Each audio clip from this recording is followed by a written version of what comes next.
Hello everyone, welcome to you all in my YouTube channel. So today in this video I'm going to show you how to create a backup of your WordPress website. It's too much easy and simple.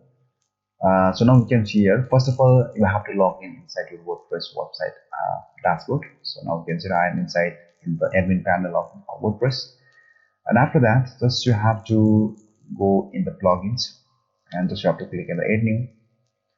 Okay, after clicking in the add new, you have to install a plugin that is WordPress migration. Okay, just you have to search here WordPress migration, and after that you will get different type of the application. Okay, so now we can see here there is a 𝗵𝗵𝗍 migrate also. So I am just again searching another one,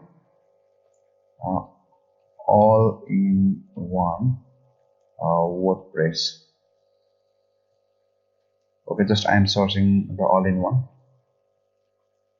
Okay, so now you can see you will get all-in-one 𝗵𝗵𝗍 migration. Okay, and you have to install this one, and after installing you can easily create a backup with the help of this all-in-one 𝗵𝗵𝗍 migration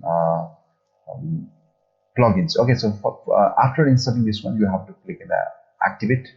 So now you can see it is activating.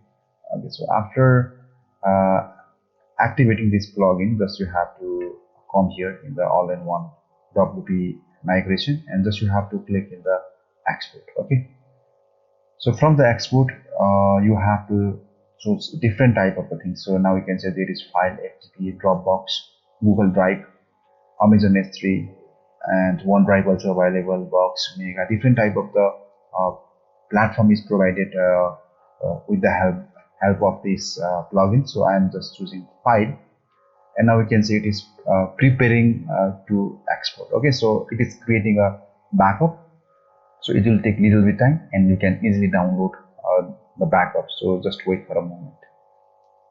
Okay, so now you can see here it is telling me that download 𝗧𝘂𝗵𝗍𝗶, and the total size is only 206 MB only. So I am just clicking here and it is downloading the backup here. So in this way you can also create the backup of your WordPress website. So if you create the backup, it will be very helpful if you lost your database or if you lost your files from your WordPress website, and if your website also get hacked, then in that case you can easily restore this backup, and it will be very helpful for your website security and maintenance. Okay, from that you get few ideas. Thank you so much.